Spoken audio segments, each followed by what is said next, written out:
What is going on, Pats Nation? It's Patriots Global back here with another video, and in this one, I am bringing back my series here of winners and losers. You guys love this series. A lot of you have asked, okay, Patriots Global, are you going to bring this back for training camp? I wasn't sure just because I didn't know what kind of news we were going to get for training camp, but since we've gotten a pretty reasonable amount of news considering everything going on with this pandemic, I thought, you know what? Why not make a winners and losers video here?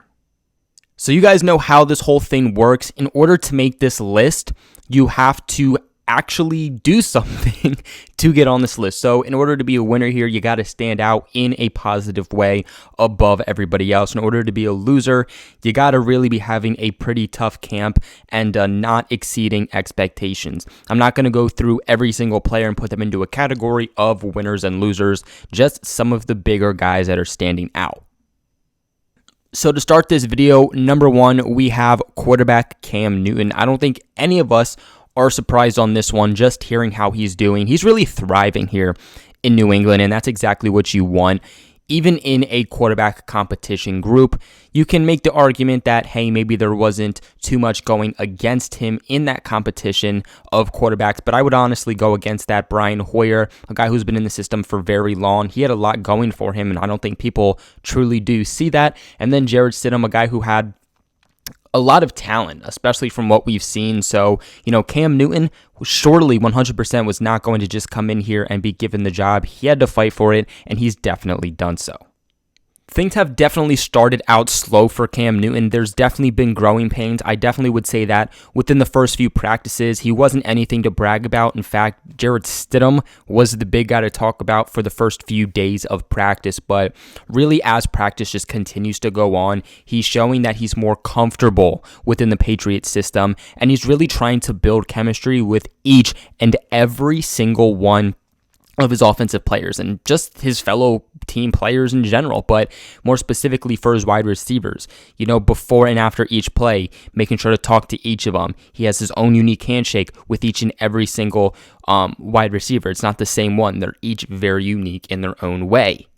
And I just think that goes to show what Cam Newton is doing and how he's trying to do it, and that the mentality he's bringing to New England is going to be super beneficial for the 2020 season. Now, of course, we've seen some good from his arm. We've seen some bad from his arm.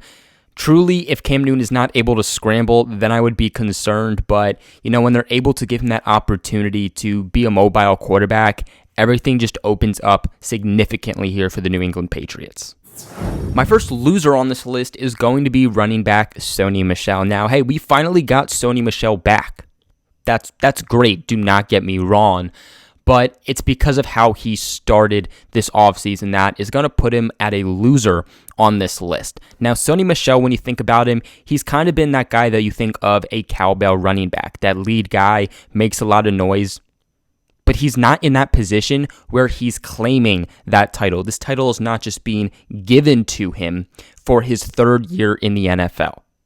As we all know, Sony Michel is recovering still from off-season foot surgery. He has spent all of training camp on the PUP list. Recently was finally taken off of that, so some really good news there for New England. But keep in mind, he missed over a week of practice. He missed about 2 weeks, I believe, at that point, of training camp practice. Luckily enough for him, veteran newcomer in Lamar Miller still remains on the PUP. I think if Lamar Miller came before Sony, things would be even worse for his case. But he's been gone for so long that other guys like Damien Harris, they're proving themselves, and they're proving that they should potentially be ahead of the depth chart than Sony Michel because they're able to do so many different things. With a guy like Sony Michel, he's not versatile. And I've said this before, he's really only able to run the ball. Doesn't bring special teams ability, cannot catch the ball, doesn't make himself a threat at that receiving ability.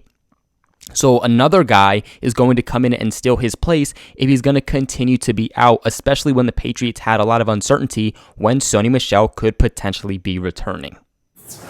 Now with our next winner here, and speaking of running back, we have Damien Harris. You guys already knew that this one was going to be happening, and for those of you who were really upset about Damien Harris not getting any action in his rookie season, I guarantee you that is going to change for this upcoming 2020 season. Based from how he's looked, based off of news that we're hearing coming out of Patriots Training Camp, he is the go-to running back right now. For a little while, it was Rex Burkhead. Of course, no matter what, the New England Patriots are still going to be a running back committee. They're not going to just rely on one guy. But Sony Michel was that really lead back. And Damien Harris might be taking that, especially from what I'm hearing. And he's definitely the open favorite to start the season as the lead back for the New England Patriots.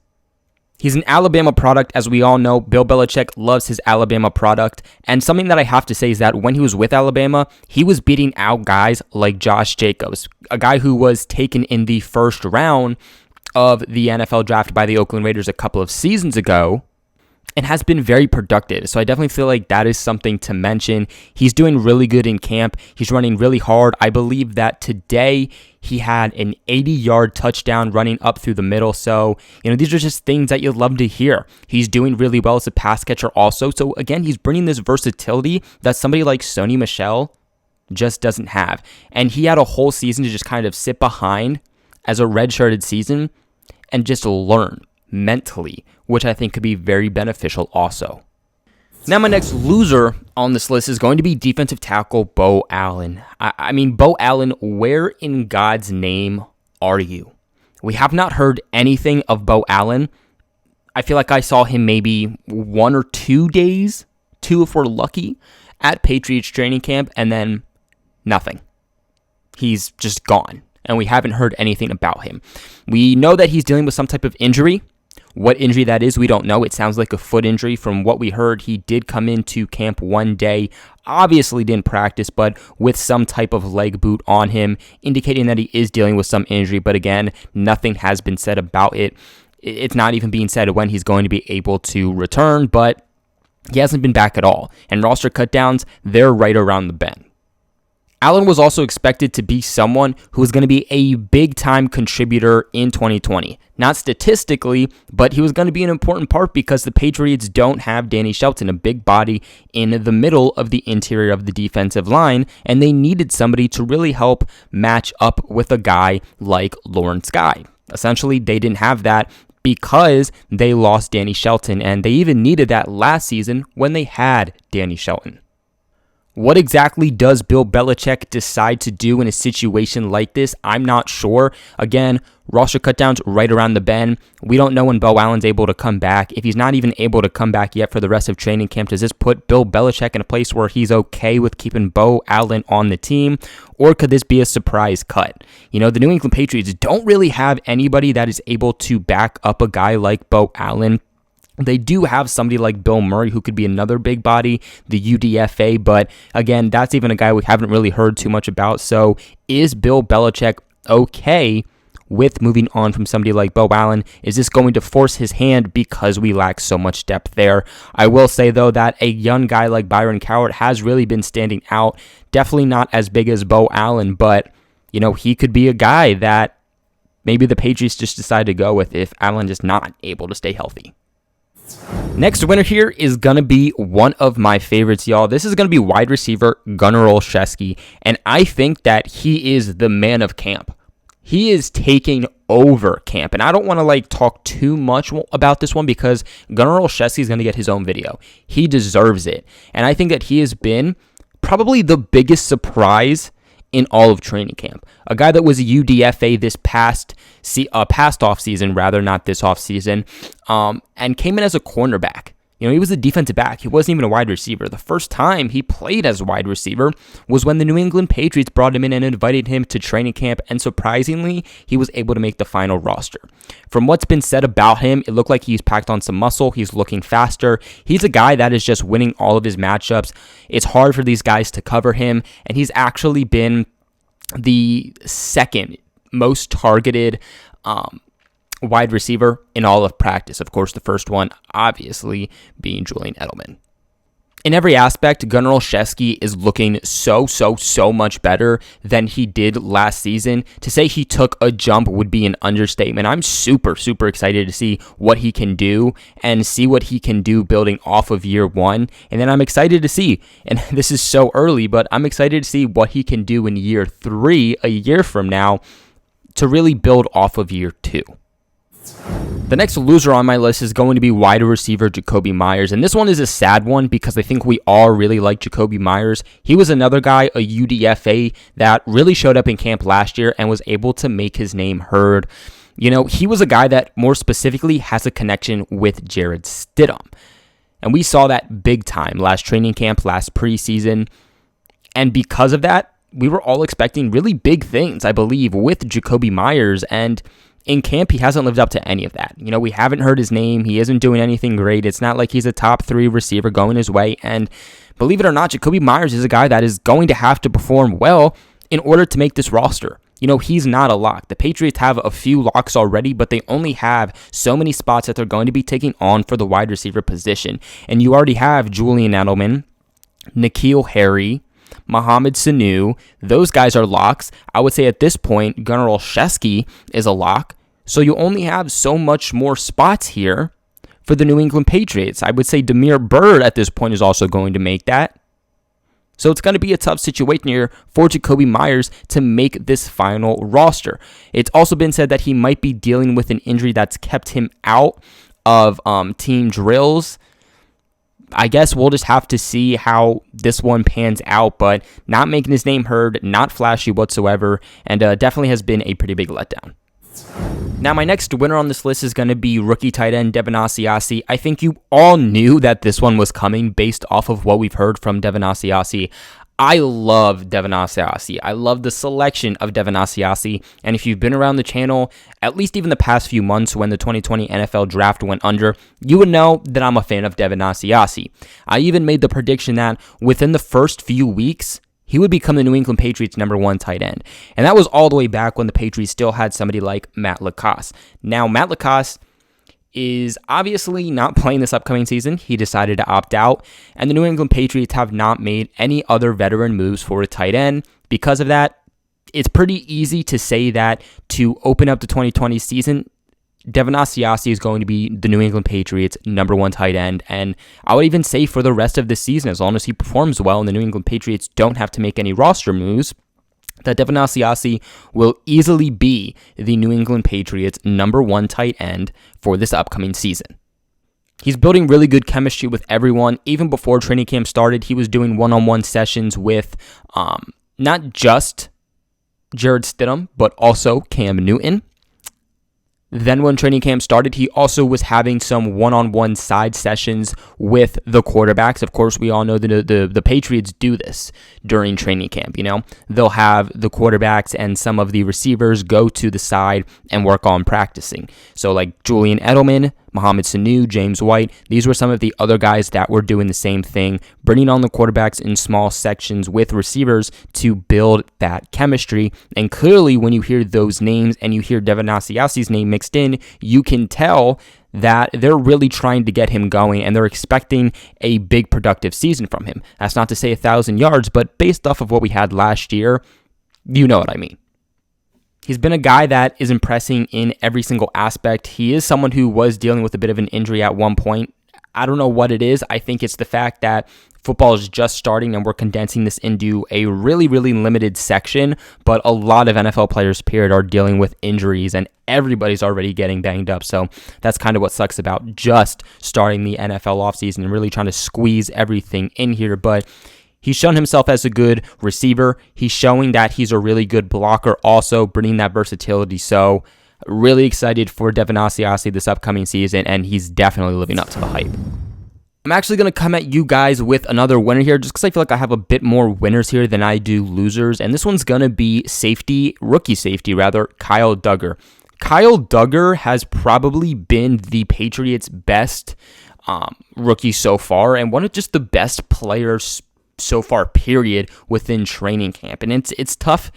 It's tough to say between Kyle Dugger and Devin Asiasi, but I got to give a little bit more to Kyle Dugger just based off of what he's doing within the Patriots secondary as a rookie, and he's really pushing himself in there to get some legitimate reps this upcoming season. I think that we were all kind of expecting him to get some from time to time, but not to be a legit starting guy within the Patriots system. You know, come in at times, be within the rotation of the defense and get some special teams looks, but Belichick just kind of do what he does with rookies. A lot of people were super scared and were really hating on this pick by Bill Belichick because he's coming from Division II and a really small college. And I'm laughing at those people even harder than I did when the Patriots drafted him because he's proving that that doesn't matter. But he's someone that's getting more looks than somebody like Terrence Brooks. He's at this point pretty equally, if not a little bit more, getting reps than Adrian Phillips. And of course, someone needs to take place to fill in for Patrick Chung, who did decide to opt out. Obviously, it's not going to be Deron Harmon. He was traded this offseason to the Detroit Lions. He's recorded multiple interceptions during practice. He stood out not just in defending the passing game, but also helping out in the running game. And he's really just showing that he's going to bring a great amount of versatility within the New England Patriots defense. And that's exactly what we need right now. I think it's also worth mentioning that there have been several times during practice where he's rolling with the starters, and more notably, he's opposite of Devin McCourty.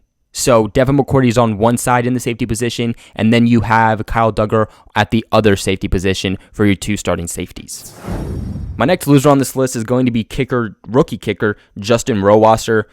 And this one's not looking good at all. So far, this is definitely looking like the worst draft selection by Bill Belichick for the 2020 draft. They let go of Gostowski. They spent a 5th-round pick on this guy, pretty high. I feel like every other kicker went undrafted, and Belichick definitely 120% could have gotten Justin Rowe undrafted. At least could have gotten him within the 6th or 7th round, but he decided to waste that 5th round pick on him, which is still fairly high, and he's not doing well at all. In fact, they made it to a point where he's not doing so well that they had to bring in former Patriots kicker Nick Folk, who chances are is probably going to be the Patriots kicker for 2020. Now, I do need to say that he reportedly is not 100% healthy. That does play a role within it, but even to start camp, he was never really looking good. If he started camp not healthy, then okay, but that's not what the rumors are going around saying. The fact that he's not able to be a reliable kicker, the fact that each and every single time he kicks the ball, it comes off different than the time before. He's not consistent, and you can't rely on him, and as a 5th-round pick, we all expected so much more out of him. Next up as a winner here, I have rookie linebacker Josh Uche, and he's looking pretty dang good out there. In fact, he's also looking very versatile, which is the big thing.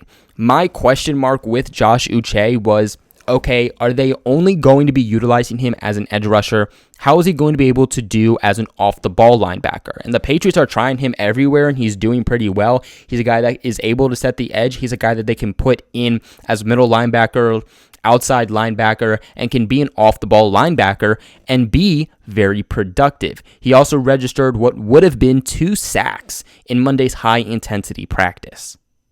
He's somebody that's been highly involved within the Patriots defense and likely is going to be a day one starter and contributor for the New England Patriots, not just because of how he's performing, but also because the New England Patriots do not have a lot of depth. They've lost a lot of guys at that linebacker position, and they're going to need help with it. Based off of how he's playing, I would say expect some pretty big things from Josh Uche this upcoming season.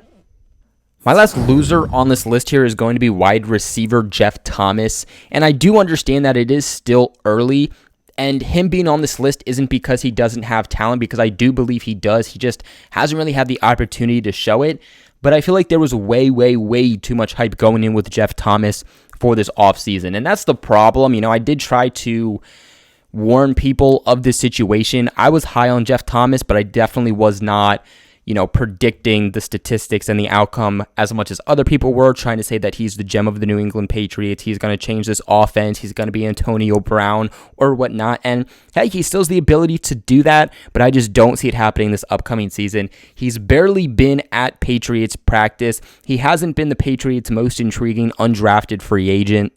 And I mean, when you've missed more than half of practices, what exactly can you say? And there was at one point where it looked like he did get injured for the few practices that he was actually at.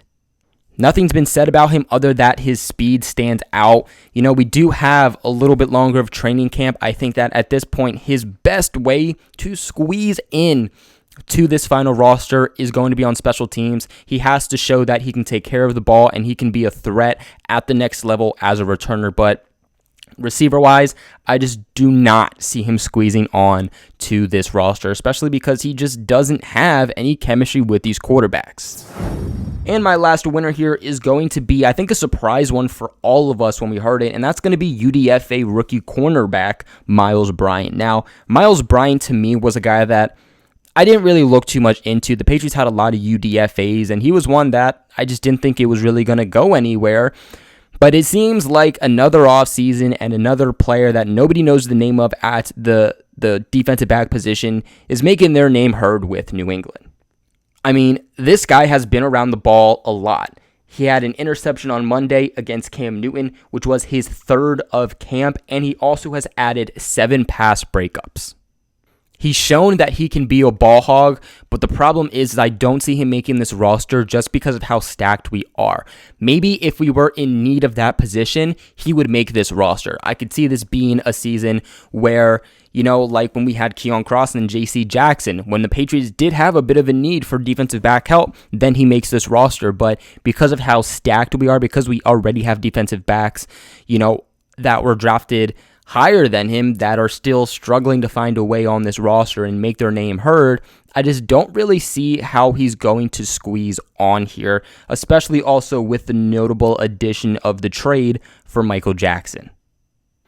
But he is a smaller guy. Maybe because we don't have a preseason, the Patriots can stash him on the practice squad, which I think they want to do in order to be able to bring him back for next offseason. But that is going to be it for today's video. These are some of my winners and losers of camp. Is there anyone else that you would put on either of these lists that are truly doing really well in camp or just really not doing well whatsoever, and notably not well? Let me know your thoughts in the comment section below. Remember to give this video a big thumbs up and subscribe to the channel if you haven't already for all of your New England Patriots news. But like always, thank you guys so much for watching, and I will catch you in my next video.